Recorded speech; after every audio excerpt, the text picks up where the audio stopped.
अच्युतं केशवं कृष्णदामोदरम्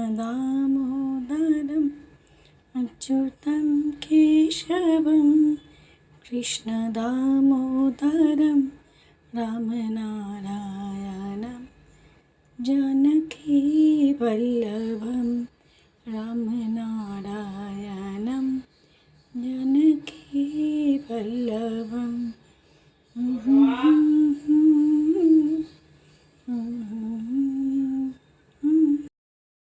The next day.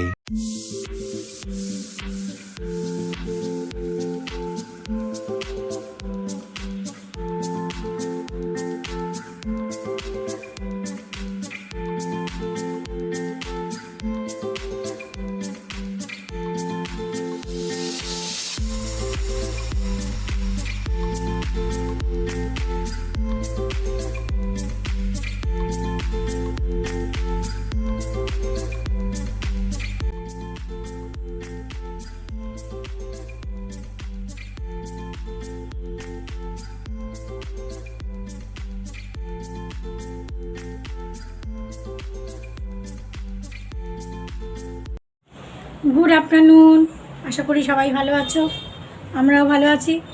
সকাল থেকে মানে এই টিভির খবর দেখতে দেখতে, নবান্ন অভিযান দেখতে দেখতে এই গুড আফটারনুন বলতে হলো। কারণ মানে কী যে অবস্থা, কী যে বিক্ষোভ চলছে, আর মানুষের ওপরে কীভাবে অত্যাচার হচ্ছে ওখানে। মানে জল কামান, টিয়ার গ্যাস, এটা ওটা, অত বড় বড় ব্যারিকেড লাগিয়েছে, সেগুলো পর্যন্ত ভেঙে ফেলেছে। মানুষের যে মানে মানসিক শক্তি একেই বলে। তো হ্যাঁ, দরজা বন্ধ হয়ে আছে। তো আজকে কলকাতা থেকে এই এখন মানে 12:30 বাজে, মানে এই করতে করতেই দেরি হয়ে গেল। 12:30 বাজে। আজকে দেখো রোদ্দুটা বেশি নেই, মানে একবার রোদ উঠছে আবার চলে যাচ্ছে, এরকম আর কি। তো আজকে একটা মানে আমার ভালো লাগছে, যেটা আর কি বলতে তোমাদের, সেটা হলো কলকাতা থেকে আমার এক ভাই আসছে। আমার এক ভাই বলতে মানে ব্লাড কানেকশান না, আত্মার সাথে আত্মার যে সম্পর্ক, তাকেই তো আত্মীয় বলে। তো সেরকম আত্মীয় আমার, মানে আজকে 40 বছর ধরে ও আমার ভাই। মানে যেদিন থেকে ওর সাথে আলাপ হয়েছে সেদিন থেকে ও আমার ভাই। প্রত্যেক বছর রাখি পাঠাই, এবছরেও রাখি পাঠিয়েছি। তো আজকে আসছে ও আসছে, আর ওর নাম হচ্ছে দিলীপ গুপ্তা। আর ওর সাথে ও একা আসছে না, আসলে করোনার সময় না ওর করোনা হয়েছিল, বেশ কয়েকদিন, মানে 7-10 দিন বোধহয় ও হসপিটালে ছিল।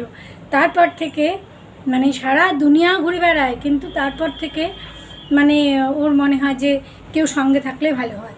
তো ওর ছোটো মেয়ের শ্বশুরমশাই তাকে নিয়ে আসছে।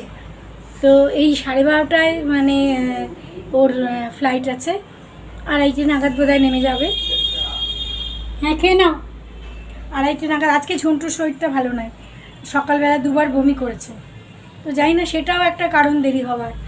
তো ওরা বলেছে এই আস্তে আস্তে এখন বোধহয় ফ্লাইট থেকে নামবে 2:30 নাগাদ, এয়ারপোর্ট থেকে বেরিয়ে তারপরে ওলা বা যাই হোক কিছু করে আস্তে আস্তে, আমাদের এখান থেকে তো এয়ারপোর্ট বেশি দূর না, 15-20 মিনিটের রাস্তা।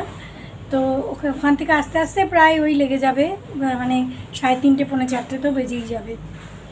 তো এসে বলেছে ভাত খাবো না, এই সময় এসে আর ভাত খাবো না, চাটা খেয়ে নেবো, রাত্রিবেলা খাবো। তো চলো, আমি আজকে আবার তার মধ্যে মঙ্গলবার, তো ওরা ননভেজ কিছু খাবে না, এমনিতেও ননভেজ খাওয়াও ছেড়ে দিয়েছে। আর ওই ভদ্রলোক যে ওনার সঙ্গে থাকবে, ওর সঙ্গে থাকবে, উনি খান হয়তো, কিন্তু যেহেতু আজকে মঙ্গলবার সেই জন্য ওরা আজকে ননভেজ খাবে না। তো ননভেজ না খেলে যা হয়, ওই কী বানাবো চিন্তা করতে করতেও দেরি। আমাদের যেমন একটা ননভেজ কিছু হলে পরে মনে হয় যে একটা ননভেজ কিছু বানিয়ে দিলাম, চিকেন বানিয়ে দিলাম, মাছ বানিয়ে দিলাম, হয়ে গেল। কিন্তু নিরামিষ করতে গেলে তখন একটু চিন্তা করতে হয় কী করব। তার মধ্যে সকাল থেকে আমার বাচ্চারা ড্রেস দিতে আসছে, একজন পরে একজন, সেটাও একটা দেরি হওয়ার কারণ। চলো দেখি রান্নাবান্না কী করা যায়। চিন্তা করতে করতে ভাবলাম যে একটু মিক্সড ডাল বানিয়ে ফেলি। মিক্সড ডাল মানে এখানে পাওয়া যায় মানে সব রকমের ডাল মেশানো, খুব ভালো হয় যদি ভালো করে একটুখানি পেঁয়াজ টমেটো ফোড়ন দিয়ে, একটুখানি গরম মশলা দিয়ে, খুব ভালো হয় খেতে। মিক্সড ডাল বানিয়ে দিলাম। আর এসে একটু স্ন্যাক্স বলছে কী খাবে, ভেবেছিলাম সিঙ্গাড়া আনিয়ে দেবো, কিন্তু তারপর ভাবলাম যে সিঙ্গাড়া তো দোকানের জিনিস, তার থেকে একটুখানি আলু সেদ্ধ আছে, ব্রেডও আছে ঘরে, আলু সেদ্ধটা মেখে ব্রেডের মাঝখানে দিয়ে একটুখানি বেসন দিয়ে ভেজে দেবো। এই বলতে বলতে ওরা এলো। এতক্ষণ লাগলো আসতে? ট্যাক্সিটা এখন ছেড়ে দিলি কেন? ও লোকেশন ছেড়ে না। ডগির থেকে ভয় লাগবে না তো? হ্যাঁ, ডগির থেকে ভয় লাগবে না তো? তোমার ডগে কামড়ালে তুমি বুঝবে। কামড়ায়, ও কামড়াতে জানে না, না পাবে, কামড়াতে যায় না। প্রথম দেখলে একটু চিৎকার করবে, তারপর ঠিক হয়ে যাবে। দরজাটা বন্ধ করো আগে। আপনি বাংলা বলতে পারেন তো? বাংলা? আচ্ছা আচ্ছা, ঠিক আছে ঠিক আছে। বেসনটা গুলে রেডি করেই রেখেছিলাম, তো ওদের এই ব্রেড পকোড়া একটুখানি দিয়ে দিলাম। আসলে সেই সকালে বেরিয়েছে, তো এটা খেলে পরে মোটামুটি একটু পেটটাও ভরবে, রাত্রিবেলা ডিনার অবধি তো চলেই যাবে। আর সঙ্গে একটুখানি মিষ্টি আর একটু কুকিজ আছে, ওইগুলো দিয়ে চা দিয়ে ওদের খেতে দিলাম। আর খেতে বসে হাজার রকমের গল্প, এই সব খেতে খেতে কত রকমের গল্প, কলকাতার গল্প, বাচ্চাদের ছেলে মেয়েদের গল্প, এইসব নানান রকম আর কি। মানে অনেক দিন পর দেখা হলে যা হয়, সেই পুরনো কথা, পুরনো সমস্ত স্মৃতি। আমি কলকাতা থাকতে যে স্কুলে পড়াতাম, সেই স্কুলেই সেই স্কুলেরই ও আবার প্রাক্তন ছাত্র। এখন আবার ও ওখানকার মানে কমিটি মেম্বার বা সেক্রেটারি কি ভাইস প্রেসিডেন্ট, যাই হোক কিছু একটা।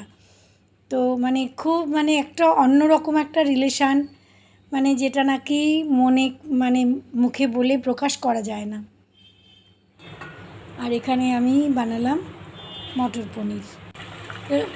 নিরামিষ খেলে ওরা বলেছিল পনির বানাবে না, কিন্তু নিরামিষ খেলে একটু পনির না হলে হয়? কী বানাবো, পনির ছাড়া আর কী বানানো যেতে পারে? গুড ইভিনিং, সবাই দেখতে পেয়েছো আমার ভাই এসেছে, আর ওর সঙ্গে ওর মেয়ের শ্বশুরমশাই, ওরা দুজন মিলে এসছে আর কি।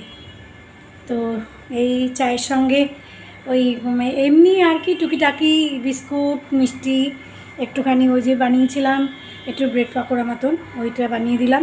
ওরা আসলে দুপুরে তো সেই সকালের দিকে অনেক তাড়াতাড়ি বেরিয়েছে, 12:30টার ফ্লাইট ছিল। তা আমি বলেছিলাম এসে ভাত খাওয়ালে, না 4টে বাজে আর ভাত খাবো না। তো এখন আবার একটুখানি বেরোলো, এখানে আশেপাশে কোথাও একটুখানি ঘুরে আসবে। ওই ভদ্রলোকের একটা বোধহয় ওষুধ কেনার আছে, তো ওই ভদ্রলোকের একটা ওষুধ কিনতে হবে। আমি এখানে বানিয়েছি মটর পনির আর মিক্সড ডাল। আর ভদ্রলোক বলে যে বাঙালি কি খাবো, বাঙালি কোনো কিছু খেতে হবে, তো আমি এখন সেই জন্য বেগুন ভাজা করে দেবো। আর পটল ছিল, কিন্তু আমি আর পটল করলাম না। ওনারা বোধহয় বাড়ি থেকেও পটল বললো, পটল ভাজা না ভাজি কী বললো, খেয়ে এসছে, তো সেই জন্য আর পটল করলাম না। আর একটুখানি রুটি আর একটুখানি ভাত। এখন ভাতটা ভাবছি জিজ্ঞেস করি, যদি ফ্রাইড রাইস খাই তাহলে একটু ফ্রাইড রাইস মতন করে দেবো। এখন আবার একটুখানি ওরা আসলে পরে তারপরে আবার একটু চা করে দেবো।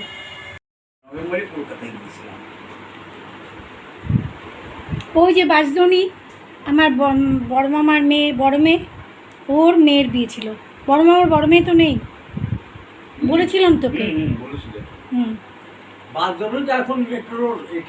হ্যাঁ, বাঁশদ্রোণীতে থাকে ওরা, ওই বড় মেয়ের বিয়ে ছিল। নেমন্তন্ন করতে গেছিলাম তো, আর বিয়েতে এত বড় নাম বলতে আমার নাম সাগুন। সাগুন সাগুন সাগুন সাগুন ওদিকে চলে যাচ্ছে, দেখা যাচ্ছে না। হ্যাঁ ঠিক আছে। আর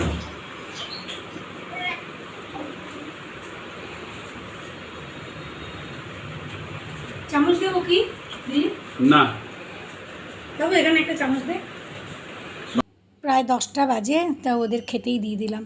একটু ভাত, একটু রুটি, বেগুন ভাজা, ডাল, মিক্সড ডাল আর পনিরের তরকারি, এই দিয়েই ওদের খেতে দিলাম। আর কিছু বানাইনি, কী বানাবো বুঝতে পারছিলাম না আসলে, রাত্রি করে খাওয়া তো, কী বানাবো। খাওয়া দাওয়া গল্প গুজব করে ঠোরে এই ওরা শুতে গেল, বাবু শুতে গেল। কালকে জন্মাষ্টমীর ছুটি ছিল, যার জন্য বাবু আর কালকে ছুটি করবে সেটা সম্ভব না।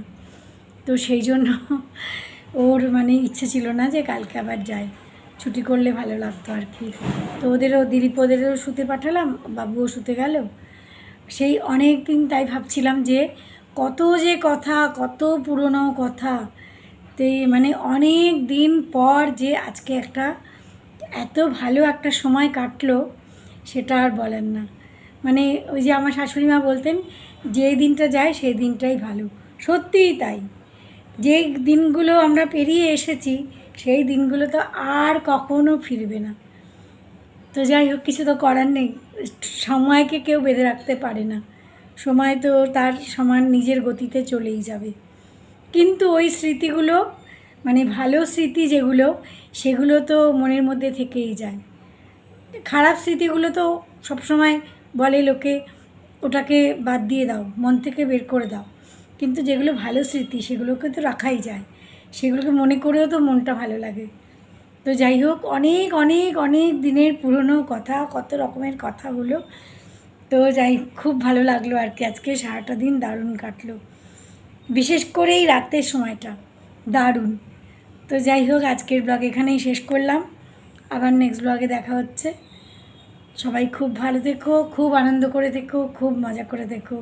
দেখো, জীবন তো একটাই, জীবনটাকে খুব এনজয় করো, খুব এনজয় করো।